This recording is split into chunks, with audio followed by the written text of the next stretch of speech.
اعوذ باللہ من الشیطان الرجیم بسم اللہ الرحمن الرحیم رب اشرح لی صدری ویسر لی امری واحلل عقدۃ من لسانی یفقہوا قولی۔ احادیث نبوی صلی اللہ علیہ وسلم۔ حضرت وائل حضرمی رضی اللہ عنہ سے روایت ہے کہ رسول اللہ صلی اللہ علیہ وسلم نے ارشاد فرمایا، تم امیروں کی بات سنو اور مانو، کیونکہ ان کی ذمہ داریوں کے بارے میں ان سے پوچھا جائے گا، مثلا انصاف کرنا، اور تمہاری ذمہ داریوں کے بارے میں تم سے پوچھا جائے گا، مثلا امیر کی بات ماننا۔ لہٰذا ہر ایک اپنی اپنی ذمہ داری کو پورا کرنے میں لگا رہے، خواہ دوسرا پورا کرے یا نہ کرے۔ مسلم شریف۔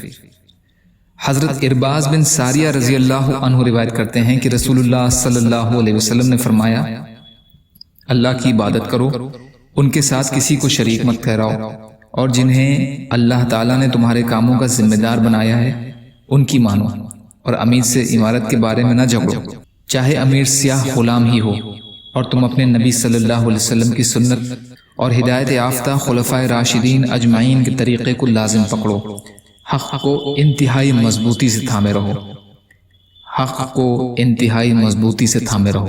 مستدرک حاکم۔ یا اللہ ہم سب کو کہنے سننے سے زیادہ عمل کی توفیق عطا فرما۔ یا اللہ جو مظلوم ہیں، پریشان حال ہیں، بیمار ہیں، قرض میں ہیں، بے روزگار ہیں، محتاج ہیں، ان کی مدد فرما۔ یا اللہ دنیا اور آخرت کی تمام خیر عطا فرما۔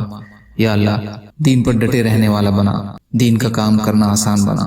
یا اللہ اپنے حلال میں سے دے دیجئے، اپنے حرام سے بچائیے، اپنے غیر سے بے نیاز کر دیجئے۔ یا اللہ جو مانگا وہ بھی عطا کر دیجئے، جو بھول گئے ہوں اپنے فضل کرم سے عطا فرمائیے، برحمتک یا ارحم الراحمین۔ لا الہ الا اللہ محمد رسول اللہ۔ السلام علیکم۔